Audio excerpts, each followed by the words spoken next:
Morning. I hope everybody's keeping well and safe in these terrible times. Have we any apologies for absence? I think they'll be recorded if they are. Yes, we've got one apology from Councillor Rothshaw. Right, thank you. Thank you very much. We are going to be joined later by other members from North Yorkshire, but we'll deal with that as we go along. Can I draw your attention to item 2, declaration of interest, if anyone has any declaration of interest, and then item 3, exempt information, exclusion of press and public, etc. The minutes of the meeting on the 13th of May, can we agree those as a correct record? Approved. Okay, thank you very much. And then we go on to the capital programme update. Are you going to be able to deal with this, Angela? Yes, thank you. Thank you, Chair. I'll make a start on this item. Thank you. So we are in the position of reporting the year-end, the draft year-end position here. We've closed down accounts for the year, and our spending figures are set out in the report. Unfortunately, it's probably a little lower than where we'd like it to be, but there has been some good progress on some projects. I think we're probably quite well versed on some of the reasons for some of the delays. Obviously, we're keeping a close eye on any further delays as a result of COVID and some of the challenges that's bringing to our project and delivery across the partners. There's obviously the good news of transforming cities bid, which is progressing in the next item, and also further funding that's come in for the active travel in the latest set of money from government. So the report sets out a number of table 2.8 gives you the figures for the year. We are doing our best to try and make sure we keep that spend up. We're obviously coming into the final year of this is the final year of the growth deal and the Leeds Public Transport Investment Programme. The Transport Fund has a longer term to it. So we are doing our best to try and make sure we focus spend on the projects that are able to keep going through the current times. And as you see on the next item, we still have a good pipeline of projects coming through and some good spending coming up. Confirmation there, paragraph 210 about the independent review of the Transport Fund, which is really good news. Our Transport Fund money is subject to 5-yearly reviews by government to ensure that we're spending the money properly and wisely and getting the outcomes we said we would from it. And we have had a confirmation that we have passed that review, and that secures our funding for the next 5 years, with the further review taking place in 2024. Some further detail then about some of the projects that haven't been able to achieve the spend that intended, set out in paragraph 215 for you. And I think recognition that it's very difficult at the moment to spend. People are doing their best, but obviously we're working in unique times. Challenging, but we are doing our best working with all our partners to get into the report. Some information at 220 on the economic development projects, again where a few of those have had a little bit of a slowdown on spend, and then a reminder at the end there that we are in that final year of our expenditure. I'll probably pause at that. If there are any questions or comments, happy to take those. Okay, any questions? Any comments? Yeah, Andrew, you wanting to speak? Yes, thank you, Chair. It was just really to support the comments in the paper. The City of York Council is doing all that we can with York Central. We're seeking clarity from government on getting a finer detail of the funding programme which they had committed to. We just need them to come forward, but we continue working with partners because I think that the future of York Central is important to the recovery of the economy. Yes, I think it is. I think you're right. Anyone else? Okay. Can we agree the paper on item 5? Agreed. Melanie, are you here now? No. No. There is a box that says Melanie. I'm not sure she's fully online here. I'll just, Melanie, are you here?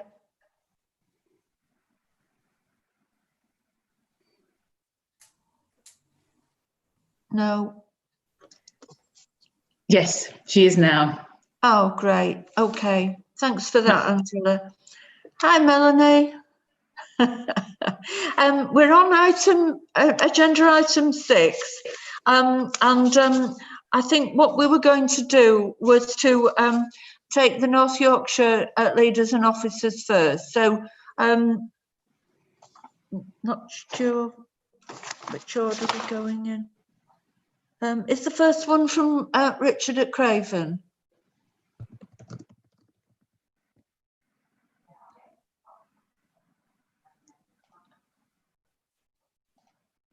Do you want to take us through it then, Melanie? And then if Richard wants to comment, yeah. I think we're having trouble here hearing you, Melanie. We can see you but not hear you. Do you want to deal with it then, Angela? Yeah. I can deal with it. Thank you, Fiona. Program manager. Thank Sorry, you. if you can hear me, I'll just get my tea. So it's the Craven scheme you want to The discuss? Craven, please, yeah. Yeah, sure. So this scheme is one of 3 schemes within North Yorkshire that will be funded through the Transforming Cities programme that's being for consideration at strategic outline case today. The scheme will address a number of issues with to do with access to Skipton rail station and also access within the town centre by active modes and bus. Some of the key outputs from the scheme will include providing a replacement footbridge over the Leeds Liverpool Canal, as well as improved cycle and pedestrian facilities along Broughton Road. Skipton rail station will benefit from a range of public realm improvements, to removing the dominance of the car park and at the front of the station, as well as improving interchange between bus and rail at that location, and new crossings in the town and enhancements to footpaths across the town. The benefits of the scheme include improved air quality, reduced journey times, bus and active modes, improved safety for cycling and pedestrians. It supports the plans for growth in and around Skipton and the surrounding area, including some key housing and employment sites. The scheme is still at a relatively early stage, and there are some key risks identified around land being required, potential impact on general traffic of the scheme, and there will need to be some engagement with key stakeholders, including Network Rail and Northern as the scheme progresses, as they are asset owners and operational operators of the station. As it is a scheme within North Yorkshire, there isn't any opportunity through the West Yorkshire Combined Authority to increase the funding available above the low scenario, so that would be at 5.8, it would be capped at with our contribution, but there should be some match funding coming forward from North Yorkshire County Council to support the scheme. The recommendation is to approve the SOC and to progress work to develop the outline business case and to provide an indicative approval of the £5.8 million funding. The scheme has been assessed as having a strong strategic fit to our key objectives, and the key areas for development through the outline business case are around that stakeholder buy-in, as well with further assessments of the benefits of the scheme that you would expect for a scheme at this stage of development. Thank you. Okay, Fiona. Richard, do you want to say anything? I think it's basically been said. It's an important area of Skipton that we're looking to develop, and this will be a key part of bringing that area forward. So, no, really, I think it was fairly well summed up in the appraisal. Yeah, okay, thank you for that. Any comments before we, anyone? Can we agree this scheme then? Yep. Thanks very much. And the next one is Harrogate. Are you doing this, Fiona, as well? I can do this one, Oh, Fiona. are you doing the Harrogate one? Yes, fine. Yeah, hi. Hi. My name's Tom Horner. I'm the transport lead for for Harrogate, and I've Fine, just been asked to hello. put a sort of quick couple of minutes together for Yes. you, just because we Yes, appreciate thank you you. won't be quite up to speed with the scheme. So what we're aiming to do is to significantly improve access to the Harrogate rail and bus station area, and then this TCF project would then be envisaged to lead on to a sort of complete regeneration of the area. So I don't know if any of you have visited Harrogate by train before, but if you have, you'll know that either exit leads you immediately onto a taxi rank and a car park, or onto a fairly narrow pavement, then railings, 2 lanes of queuing traffic, and then you're looking down the entrance of the Victoria Shopping Centre service access, and it's certainly not a 21st century gateway that we aspire to.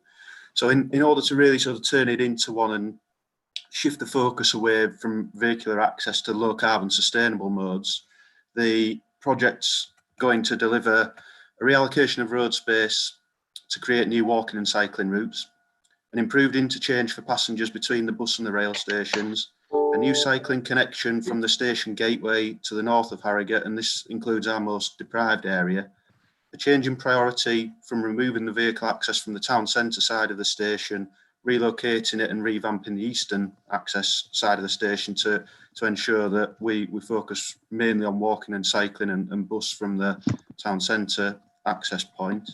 We'll completely overhaul public space to create what we hope will be an iconic gateway to Harrogate, significantly improve one of the most important retail streets in Harrogate to enable it to connect better into the station gateway area, include some bus priority to improve access to the bus station, and improved cycle parking and electric vehicle charge points as well to hit the low carbon priorities.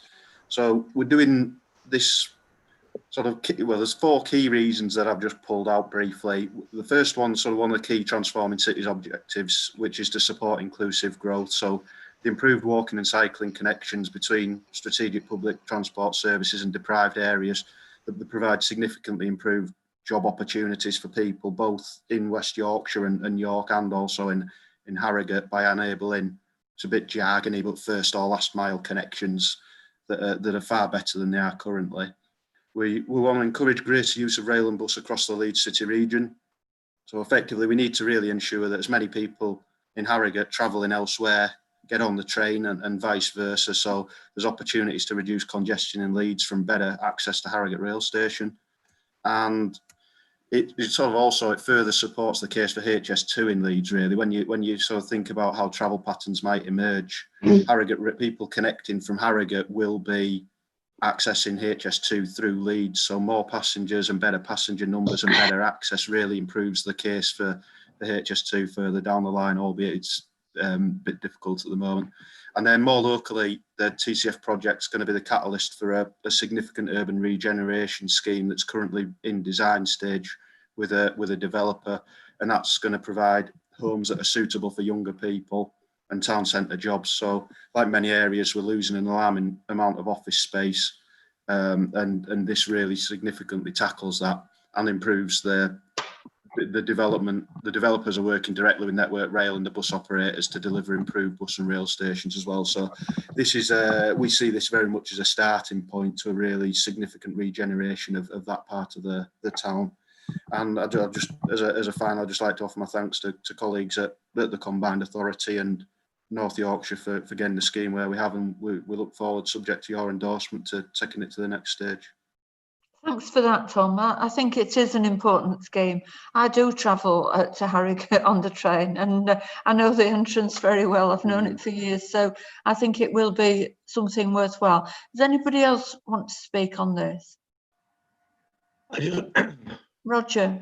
Yeah, I just wanted to ask Tom a question in terms of deliverability and some of the site ownerships of some of the sites around that, as to whether there are any foreseen or other perhaps impediments, just to check in, because I know it's an area where there's a number of private sector holdings that are developed or capable of being redeveloped or otherwise.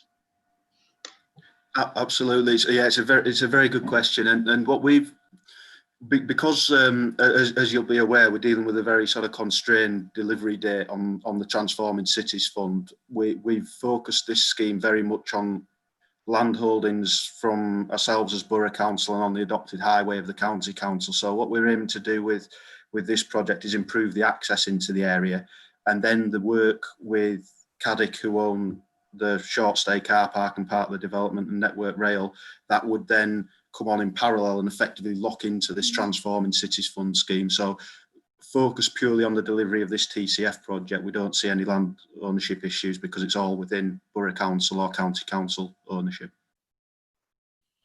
Okay. Thank you, Tom, and also useful to hear it aligns with the rest of the wider development. Good to hear. Yeah, we've got a parallel piece of work effective that's moving towards pre-application stage with developers, Network Rail, Transdev, who own the bus station. So we're going to join that up with the Transforming Cities Fund programme to ensure it comes together coherently. Thanks very much, Tom. Okay, everybody happy with this? Can we agree the scheme? Great, thank you everyone. Thumbs up everybody. Thank you very much. Thank you, Tom. Thank you very much. Thanks for your time. And the next item then is from North Yorkshire is the Selby one. Who's taking this? I'll cover this one, Chair. Hi, Julian. Hi there. Context is that Selby is the fastest growing district in North Yorkshire. We've got very significant levels of commuting in and out, particularly from Leeds and Wakefield. We have major employment growth on strategic former coalfield sites and airfields. Our proposals in partnership with the County Council link the station, which is currently somewhat hidden away from the town centre and Abbey, to 4 nearby redevelopment sites. 3 of those alone will bring over 1,000 new homes and within 900 metres of the station, and our proposals connect the station to those sites. Our proposals also connect across the river to the Olympia Park site, which will be coming forward for a major employment scheme of around 3,000 jobs. The proposals enhance the station and the adjacent bus station. They've been taken forward in partnership with Arriva, TransPennine and Network Rail. They bring forward new commercial opportunities close to the station for additional development. We did a major consultation in September of last year. We went early with our consultation on TCF, and 95% of respondents supported or strongly supported the proposals. The council, together with some additional funding sources, have put forward almost 2 million of match, which is one of the most significant figures across the TCF programme. And we have agreed a price to acquire a site to the east of the station that will bring in a new pedestrian access. Currently, the access into the station is very constrained. There is approval for access for all improvements to put in lifts to allow for the first time disabled access to platform 2, which is currently another major deficiency, and our proposals will come forward alongside those. We're in negotiation with other landowners around the station regarding either acquisition or joint venture approaches. And lastly, this is a major political priority for the council, and I'll hand over to Councillor Crane, but this is right at the heart of our recovery proposals from the current pandemic and boosting the town centre for the future. There's enormous commitment to it. And so I'll hand over to Mark. He may wish to add a point or two. Yeah, would you like to come in, Mark?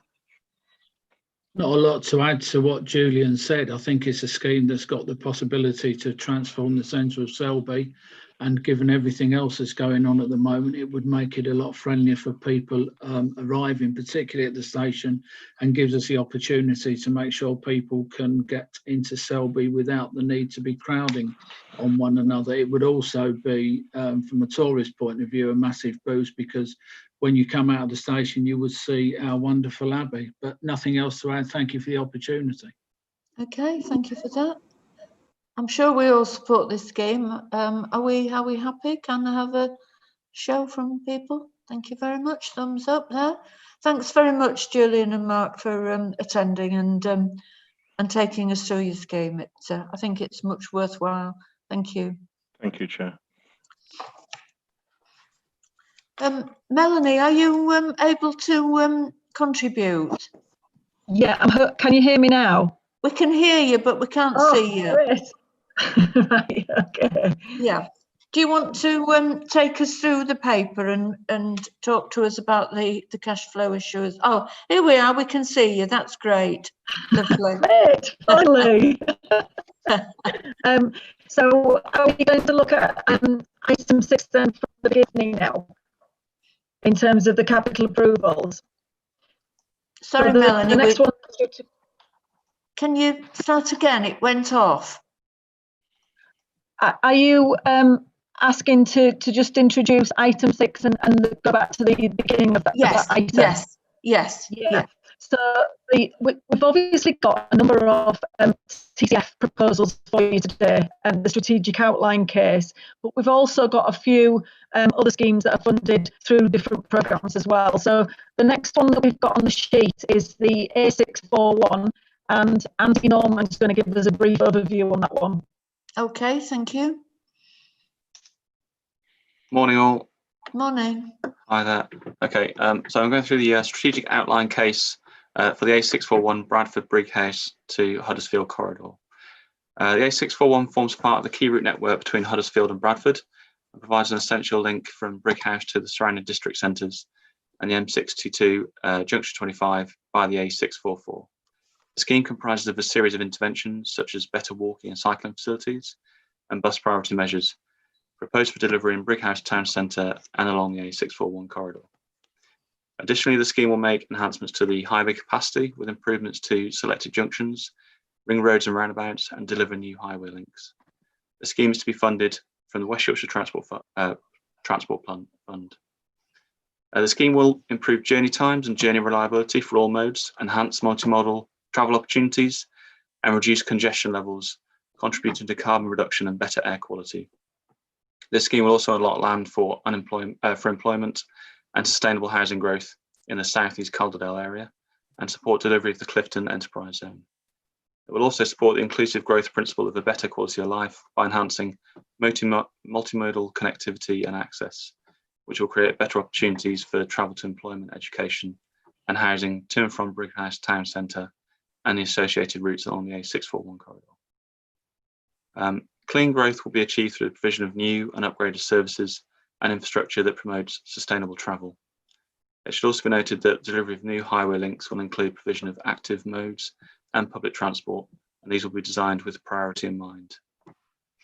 The cost of the scheme, total cost of the scheme is up to 95.1 million, with the total indicative cost of CA funding at 75.4 million. The funding recommendation sought today is of 1.335 million to support outline business case development.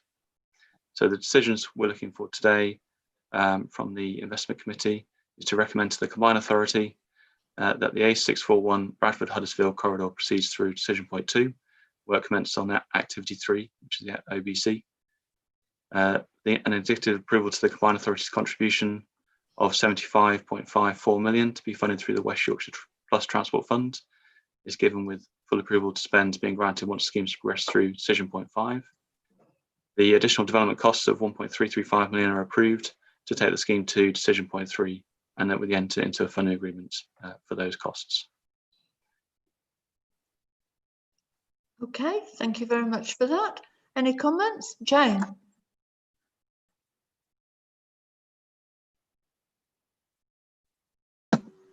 Can't seem to unmute my. No, you've gone again, Jane. Oh, you've gone. Are you back? Yeah. Right. Apologies, Chair. I'm having one of those mornings. We know about IT meltdown. Really. My apologies, and thank you to Andrew for a very nice, concise introduction to that. A641 is clearly important to a number of the authorities, not least Kirklees and Bradford, as well as Calderdale.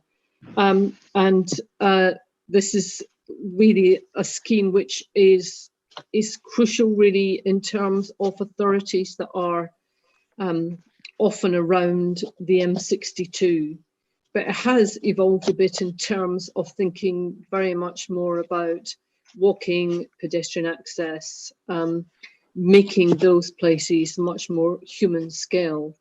So it does cover a lot of things. It is high value for money. I love in the paper, I don't know if this was you, Andrew, it talks about having an engineering, optioneering exercise, which sounds a bit like musketeering, you know, optioneering, further optioneering exercises to be done at 4.21. And I commend that as a new word. I'm going to adopt it, in fact. Really, this is important for Bradford, for Kirklees, and for Calderdale. Absolutely key arterial scheme within the city region area. And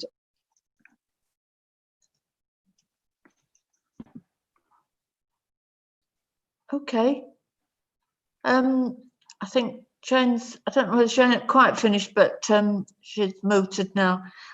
So can we agree this scheme? Everybody happy with it? Fine, thank you. The next item is the accessibility and efficiency programme on the bus shelters. Who's taking us through this, Melanie? Yeah, Gina Dixon's going to take us through this one. Fine, Gina. Sorry for butting in, but I think Peter's trying to pass a comment about the last item. Okay, do you want to come in, Peter? No, I can't. We can't hear him. No. Okay, we'll carry on with Gina then with the next item. Hi there. I'm Gina Dixon. I'm a project officer and I'm the project lead for this particular scheme. So I'm taking you through the SOC for the Safety, Accessibility and Efficiency Programme, investing in bus stations, shelters and clean growth. It's quite an eclectic mix of projects that will be included within this scheme, and it incorporates funding from 3 different streams on the LTP Integrated Transport Block programme, a mixture of implementation phase 2 and implementation phase 3 projects, namely safety and security, invest, save and bus shelters. There's kind of like 2 distinct parts to this particular programme. So there's one half of it is investment in projects which will incorporate safety, security and accessibility improvements to staffed and unstaffed enclosed bus stations as well as bus shelters. And then another part of the funding will contribute towards infrastructure that will have a carbon and monetary efficiency saving for the combined authority. The impact of the scheme is that it will be create a safer and more comfortable environment for customers as well as staff. Particularly the provision of accessibility improvements will be protecting our most vulnerable users. And then on the invest to save side of things, it will also provide more efficient infrastructure. So it will be contributing towards the combined authority target of net zero carbon by 2038 and also tackling the climate emergency. The idea behind these schemes is that we will be promoting use of bus infrastructure and hopefully that will follow with a transport modal shift and improvement to air quality within the region. The total cost of the schemes is a little over £1.9 million. We're requesting today development funds to take us through to decision point 5 of £438,000. So that will cover any design fee that's required to take us to decision point 5 at FBC Plus, and also the project management fee that will be required for the duration of the project. We're requesting approval to proceed through decision point 2 in order that we can start work on the full business case at decision point 4. Okay, thank you. Any comments? Are we happy to proceed with that? Jane, are you happy with that? Sorry, Chair, I was saying yes. Fine, lovely, thank you. Thanks very much. Thanks very much, Gina. Can we agree this? The next one then is the connecting Leeds through Wakefield A61. Who's taking this one? Yeah, so Fiona Lim will introduce this Right. one. Fiona. Thank you. So this is one of two very similar schemes that are taken one after each other. So just kind of, there'll be a fair amount of repetition, but I'll try and avoid that as much as possible. So the scheme forms part of the TCF programme, and it builds upon work being completed on the corridor, on the A61 corridor, through the Connecting Leeds LP TIP programme already, and that's within Leeds. The scheme will deliver, the TCF scheme will deliver 7 miles of corridor improvements to the south of Leeds and towards Wakefield, so it's continuing that delivery of that work. The scheme will provide improvements for bus, cycle and walking in the southern section of the corridor, and will connect into Wakefield city centre, and there's a future scheme going to be brought forward that looks at Wakefield city centre itself. The scheme will deliver new bus and cycle lanes. It will provide bus priority at key junctions, as well as enhanced pedestrian and cycle facilities. There'll be new bus waiting infrastructure and improved access to bus stops, so through things like widening of footways and providing bus borders and those kind of accessibility improvements for the bus users. It attempts to address a range of transport issues along the corridor, predominantly looking at poor reliability of bus journeys, disjointed and low quality cycling and walking infrastructure, and those associated impacts of high car use around and low air quality along the corridor. It will support planned growth along the corridor and providing a viable alternative to private car use for those new development sites. The scheme is cross-boundary, so it covers both Wakefield and Leeds districts. The project governance arrangements are just being worked through by those two authorities. It's likely that one authority will take the lead on the project development and delivery in partnership with the other, but we do want it is being seen as a full corridor scheme rather than a Leeds scheme and then a Wakefield scheme separately. Overall, this is generally a relatively low risk scheme. It does build on the work being delivered through the Connecting Leeds programme, and we're learning lessons from the delivery of that programme to be applied to these schemes. The scheme is still in the relatively early stages of development, so there's still a lot of work to do to consult on the proposals and understand those key constraints of delivery, which have come through a number of site surveys that were planned. However, to date, there has been minimal impact on the scheme due to the current COVID-19 situation, as the scheme promoters did take advantage of being able to undertake some of those surveys prior to the lockdown situation, so it is in a good place to progress the delivery. It's worth noting that this scheme does have two funding scenarios presented.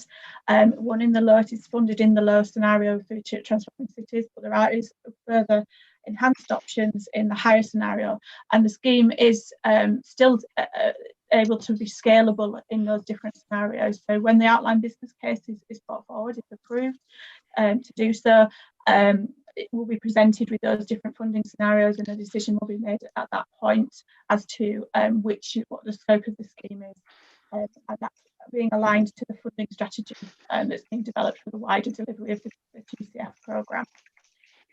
The recommendation, the scheme's been assessed with having a strong strategic fit, and the scheme's benefits will be refined and appraised in more detail through the outline business case. The recommendations are that the scheme progresses to outline business case, and an indicative approval is given of 7 million in the low scenario, because that's the funding that's secured, and we'll progress on that basis. Okay, thanks, Fiona. Any comments? Anybody wanting to comment? Can we support this? Okay, thank you very much. The next one is the Leeds and the Five Towns area of Wakefield. Is this you again, Fiona? It is, yeah. And then I'm done, I think, for the rest of the meeting. So the A639 corridor scheme is the second of these two Leeds Wakefield corridor schemes that are coming forward through TCF. Again, it builds upon the work being delivered through the Connecting Leeds LPTIP programme. It's very similar in nature to the A61 scheme I've just been talking about, providing bus, cycle and pedestrian improvements on the corridor. It'll be looking at bus priority at key junctions, along with introduction of bus lanes at key points where there's constraints on journey times. it'll also introduce cycle infrastructure on key sections and provide improved pedestrian facilities as well. The scheme will also link into an LTP scheme that's being developed in Pontefract. So that's looking at de-trafficking the town centre and providing an enhanced streetscape. So this scheme will support and enhance the provision of that scheme as part of it. The key benefits likely to arise out of this scheme are, again, improved air quality, improved journey time for buses, improved pedestrian and cycling infrastructure, and associated safety improvements, and also, again, improving access to bus stops, to bus mobility. Again, very similar, it's generally a relatively low risk scheme, and we're building on the lessons learned from the LPTIC programme and delivery of that. And there's still further work to do to consult on the proposals, understand the key constraints, and develop the schemes. In terms of the funding scenario for this one, whilst it is presented slightly differently in the low and the high scenario, and just to note, I do believe there is a slight typo in the papers. From my records, the low scenario is 10.3 and the highest scenario 10.9. So there's only a very small difference between those funding scenarios, but some scalability may be possible as the scheme comes forward to the outline business case. So again, it's been assessed to bring a strong strategic fit, and the scheme's benefits will be refined and appraised in more detail as it comes forward to outline business case. So again, the recommendation is to proceed to outline business case and to provide an indicative approval of the 7 million the 10.3 million in the low scenario. Okay, Fiona, thank you very much for that. Anybody want to comment? Are we all happy with it? Okay, thumbs up, everyone. Thank you very much. That's fine. And then we have the gyratory. Melanie, are you dealing with this? Well, Andy Norman is going to give us the project update, but then I wonder if I could just come in to raise an issue about scope after that. Yes, yes. But if Andrew does it first, and then you follow on with what we agree. Okay. Thank you, Andrew. Thank you. So I'm going to take you through the Armley gyratory outline business case. So over the next 10 years, Leeds City Centre will be the focus of major changes through a series of infrastructure developments aimed at improving and transforming Leeds City Centre, public transport, and promoting walking and cycling as active modes of travel. Armley gyratory is a vital element to enable the successful delivery of the Leeds City Centre package, namely the closure of City Square and the downgrading of roads in the South Bank. The junction is currently heavily congested at peak periods, therefore requires a capacity upgrade to accommodate rerouted traffic. The Armley gyratory scheme brings together a package of interventions to reconfigure the highway network at the gyratory junction and associated routes. This includes the realignment of the existing highway, a new northbound link through the centre of the gyratory, a revised A58 approach creating a new junction with the A643 arm, increased capacity on the A643 between the railway bridge and the gyratory, revised signal arrangements at the junction, improved active mode provision around the circumference of the gyratory, and a new shared space and active mode route across the central gyratory. The proposed design of Armley gyratory acknowledges its strategic role in the road network within Leeds, both now and in the future, through an increase in capacity, and it capitalises on the opportunity to address localised issues at this location for active mode users. The scheme is to be delivered through the Leeds City Centre package, which is funded through the West Yorkshire Plus Transport Fund. So scheme delivery is anticipated to increase capacity on the Leeds Inner Ring Road and the M61 orbital route, and capacity improvements between Junction 1, 4 and Junction 7 of the M61. As a result, this will reduce through traffic in the city centre, including the South Bank, creating a quality environment attractive to development. The scheme will also encourage walking and cycling through the active mode and public space provision through the gyratory. The value for money assessment reflects a high value for money when assessed against the DFT's value for money criteria. It's important to consider that the impacts of the Armley gyratory scheme in the wider context of the city centre package, as essentially it's an enabling scheme for some of the measures that will be taken forward through the city centre package. They include the proposed closure of City Square and other complementary measures. The cumulative impact of these schemes will enable clean growth interventions to be made. These will include increased travel to the city centre by sustainable modes of transport with reduced congestion levels, improving bus journey times and journey reliability, and enhancement to travel provisions for walking and cycling. The total scheme cost estimate at OBC is 61.5 million, which is to be funded wholly from the West Yorkshire Plus Transport Fund. At this time, the Combined Authorities funding that's requested is 40.5 million, and a funding strategy is currently being developed to allow the full package to be delivered. 40.5 million was the previous indicative approval. And this will allow the scheme to continue to full business case. The funding recommendation sought at this stage is 5.08 million to develop the full business case. And in terms of timescales, looking to start construction in January 2021 and practical completion in December 2022. So the decision we are looking for today from the Combined Authority is for the Army Gyratory scheme to proceed through decision point 3, work commenced on activity 4, the FPC, an indicative approval to the total project value of 40.5 million is given from the West Yorkshire Plus Transport Fund, with full spend to be granted once the scheme has passed through decision point 5. Development costs of 5.08 million approved in order to progress the scheme to decision point 5, and that we enter into a funding agreement for that amount. Okay, thanks, Andy. Are you going to come back in now, Melanie? Yes, thanks, Chair. We've been having discussions with the sponsor, Leeds City Council, about the scope of the city centre package. And there are some other urgent works that need to be carried out in Leeds City Centre. And basically, DFT have asked partners if we can look to accelerate some spend.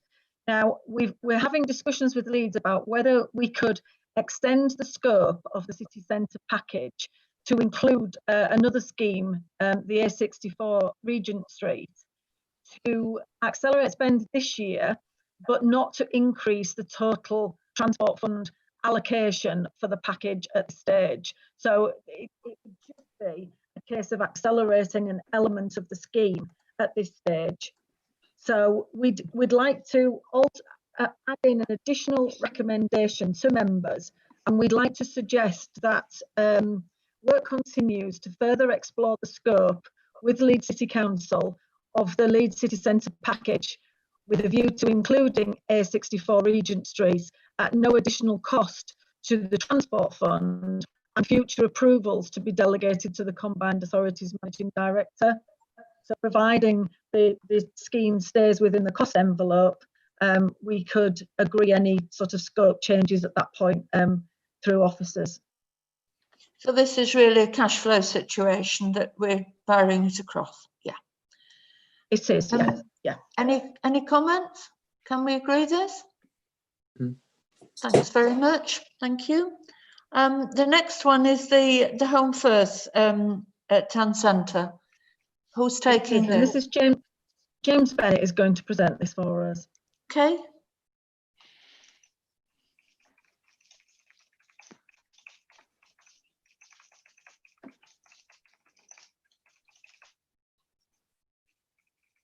No, I don't think we've got James. No, I think James is having a few problems. So if he comes in and he takes over, he can take over. That's fine.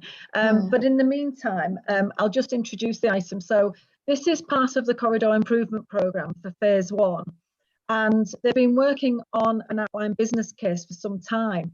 They've done detailed consultations on a number of occasions, and basically it's a good news story in terms of listening to what comes out of the consultation and actually changing the scheme design to accommodate those requirements in terms of what the public and the businesses were requiring to deal with the problems in the centre of Home First. So it is very congested, and there's proposals outlined here to reduce that congestion and actually work on a scheme that delivers that at full business case now. So I don't think James is going to come in. No. But I'll just find the recommendation sheet. but I'm happy to take any questions on it if there's any questions. Anybody any questions on it? Recommendations? Yeah, are we happy with this? Okay, everyone, thank you, we're fine, thank you. Okay, thank you.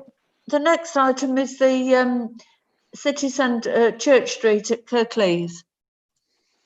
Who's doing this? Rob Griffith is going to present this one. Rob, are you doing this? Yeah. Yes, I am, Chair, yes. Huddersfield Town Centre scheme is part of the City Connect Phase 3 programme, which seeks to encourage an uptake in cycling and walking as a natural choice for short journeys or part of a longer journey. The Huddersfield Town Centre scheme will deliver a two-way cycle route and public realm enhancements that will deliver a step change in the quality of infrastructure along a 0.33 kilometre route along Crosschurch Street and Queen Street in Huddersfield. So this route takes it past the Kingsgate shopping centre and will be a key link between the university and train station.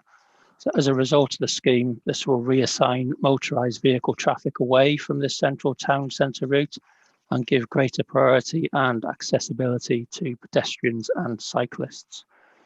This scheme supports the wider Huddersfield blueprint, integrating with existing and proposed routes, developing the wider cycle network across Huddersfield, Kirklees and West Yorkshire.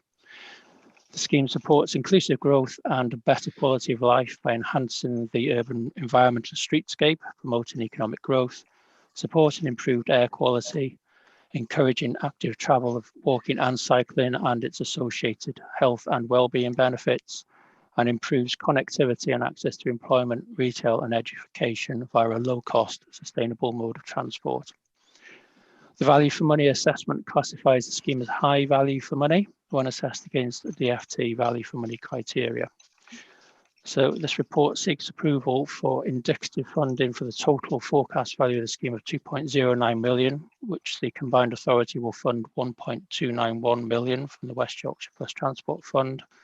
And this scheme proceeds through decision point 3 and work commences on activity 5, the FBC plus costs, with further development funding approved to a value up to £180,000 for the development work with Kirklees, and future approvals are made in accordance with the assurance pathway outlined.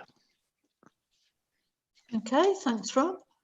Any comments? Peter, do you want to come in?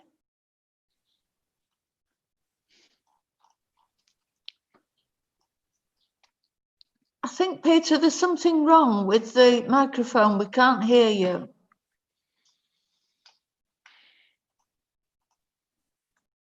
No, we still can't hear you.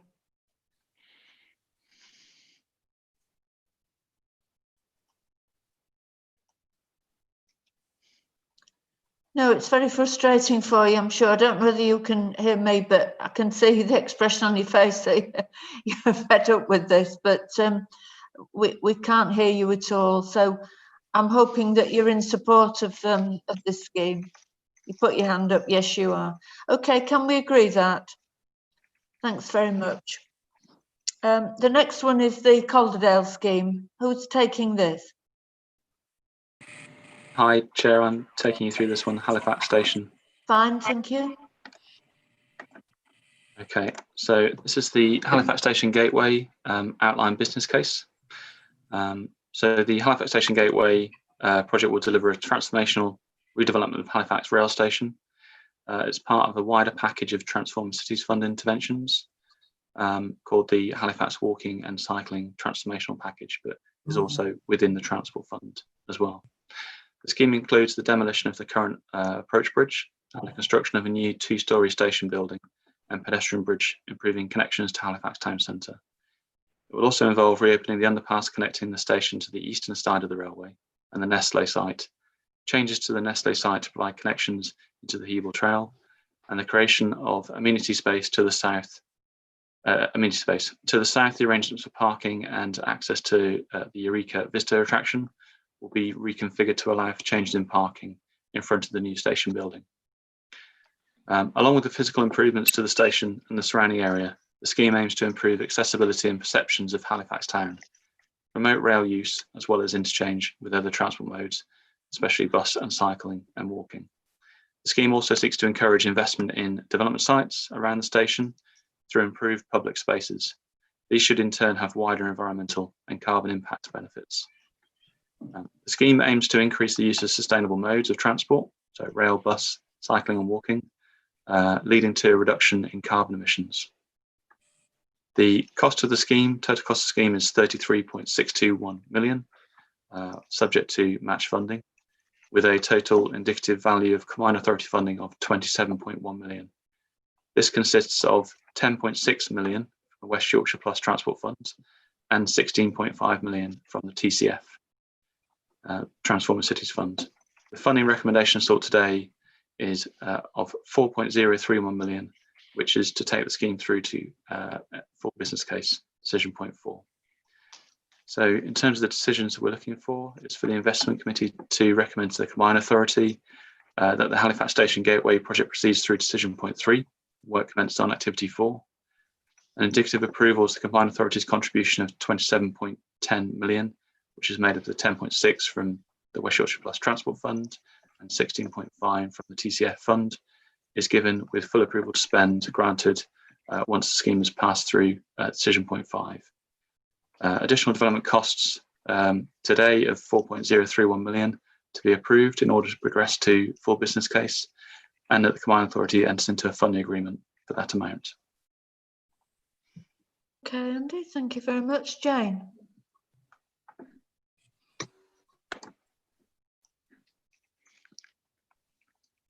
Can you hear me? Can you hear me? Yes, we can hear Yes, you. yeah. Yes. Jolly good. I just wanted to say, apart from the fact it's the Hebble Trail, the River Hebble, Apologies. rather than Hebel, which Andrew said, is a strong team support in terms of the whole town really pitching for this, particularly businesses like Nestle, local attractions like Eureka, the Peace Hall, Dean Clough. This is really crucial for the development of Halifax and the wider area. And I think it's going to be really a fantastic project. We're aiming for 2024 and we're absolutely determined to get there in terms of having that new station on the ground at that point. At that point, Calderdale, like the other West Yorkshire authorities, will be 50 years old. It would be a great way to celebrate our 50th birthday, having Yes, a it state-of-the-art station. That's all, Chair, strongly support. Great, thank you for that, Jane. Yeah, let's hope you meet the target. I'm sure you will. So can we agree this and support it? Thank you very much. Okay. The next item is the monitoring and evaluation and bid development, Leeds City Region. Yeah, Richard Dale is going to take us through this one. Okay. Yeah, hi, I'm Richard Dale. I'm the Transport Analytics Lead in the Research and Intelligence team. The primary purpose of this scheme is to continue the research, monitoring and evaluation of projects started in 2017 under the Integrated Transport Block funding. To pick out a few elements, the scheme includes camera monitoring and environmental surveys to support the Healthy Streets demonstration projects in each district, to continue annual surveys, such as the Tracker User Satisfaction Survey, software license renewal of key tools that are used by the districts, delivery of tools procured from consultants, such as the Active Travel Dashboard, which is an analysis tool with several applications. And the scheme also provides some flexibility to be responsive to monitoring the COVID-19 impacts on travel and behaviour change through the recovery period. So to summarise, it enables the continuation of monitoring programmes across several projects and adds to our COVID recovery intelligence. The cost of this part of the scheme is £450,000 to cover the final years of the IT block. And the decision we're seeking is the approval to release this amount. Okay, thank you for that. Everybody happy with that one? Okay, thank you very much. And the next one is the City Connect Phase 3. It's the region-wide one. Yeah, that's Rob Griffith on this one. Right, Rob.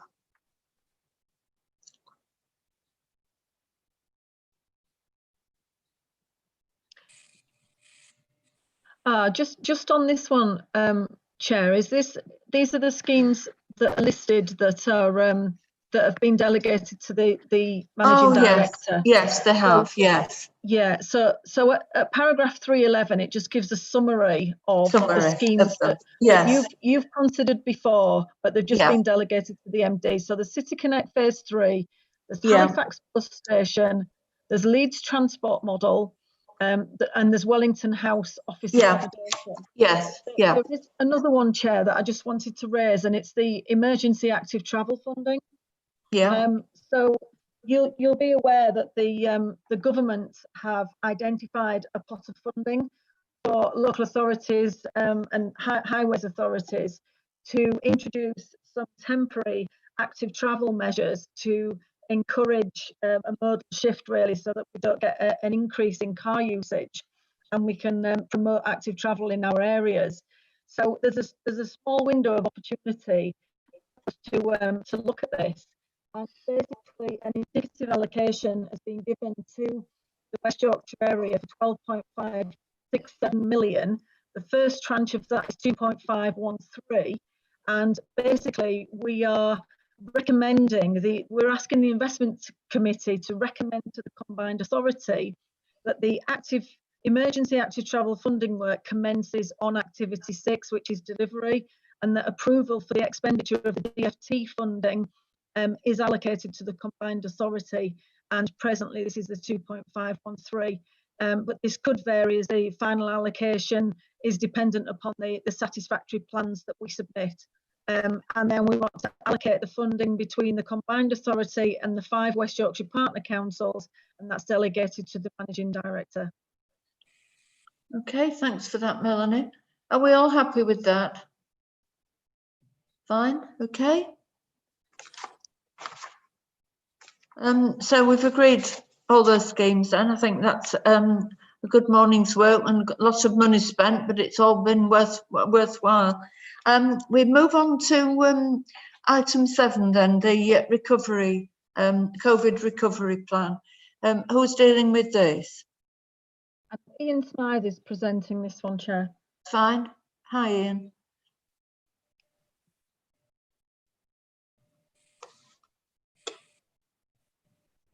Can you unmute, Ian?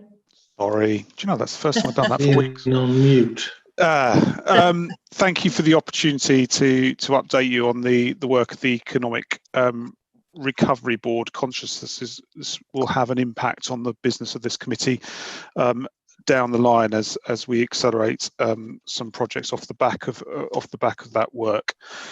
So I'll just do a general update if that's helpful, just to bring everyone up to speed. So the leaders have established the Economic Recovery Board. It has met twice so far and have gathered a wide membership of that board, covering from the business community, the voluntary sector, transport representation, as well as people like from the utility sector and so on. So there's quite a wide membership feeding into a recovery plan, and it is a plan that is focused on that longer term recovery rather than the immediate issues that are predominantly being dealt with by transport colleagues as well as by partners in local authorities. The board has already communicated what it's set out as its vision, which is around having resilient and thriving businesses, rebuilding an inclusive economy, and bringing forward greater progress on environmental sustainability. And the board is firmly rooting its plan in an evidence base, both in terms of as evidence is emerging about how this crisis is impacting on the West Yorkshire economy specifically, as well as the national evidence, although as you'll appreciate, that evidence is kind of coming through thick and fast in a rather random fashion at the moment. We're trying to assimilate that as it comes through, but we're also recognising that uncertainty around the future path of the crisis. We're also basing the plan on using a range of scenarios that reflects that inherent uncertainty, ranging from what might be seen as, I guess, relatively positive in the circumstances to much more severe scenarios. And we've commissioned some work from some external consultancy to do some specific modelling of those scenarios for the West Yorkshire economy. The board has set 5 priorities specifically that it's going to work on, which are business innovation and trade, employment and skills, inclusive growth, environment and carbon, and infrastructure and capital as being the key things that will influence and drive the economy of the recovery of the West Yorkshire economy. The other key aspect, the other two key aspects that are going to be fed into this plan are transport and the wider changes around health and working with the health partnership. Both these areas are being developed in detail by either internally through colleagues or through the wider Yorkshire and Humber Health Partnership. And the key thing about this regional plan is it doesn't duplicate either of those plans, or indeed the plans that are being built with in local authorities, but it seeks to complement those and summarise the key interlocks with those other plans. So transport is a key part of the recovery programme, but we're just reflecting that there is a separate amount of detailed work going on transport, which we will summarise and reflect into this plan. Key things that kind of key next steps as we build the content of the plan is really getting inputs from across the range of stakeholders. So we are gathering, we will be holding meetings of all the LEP panels to input to the plan, either as part of their formal meetings where they're shortly forthcoming, or we'll be establishing workshops, interim workshops, so that they can feed in a timely way, which we will then summarise and report back on through the formal panel meetings.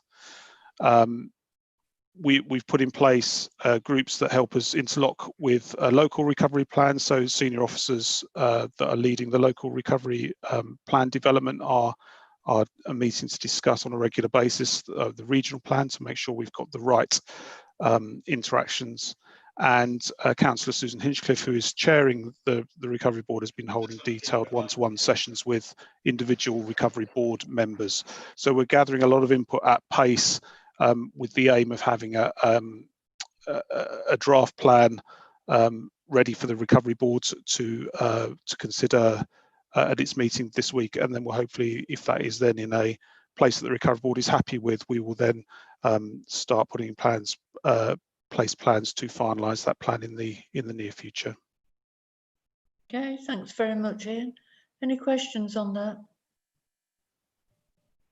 The Recovery Board really is sort of only just getting off the ground. It's been a difficult one to coordinate, and Susan's done a marvellous job pulling it all together, really, with help from officers, obviously, from the authority. But it has been difficult, say, pulling everyone together, but I think we're on the track, and it's going to be a long haul. It's not something we're going to finish quickly.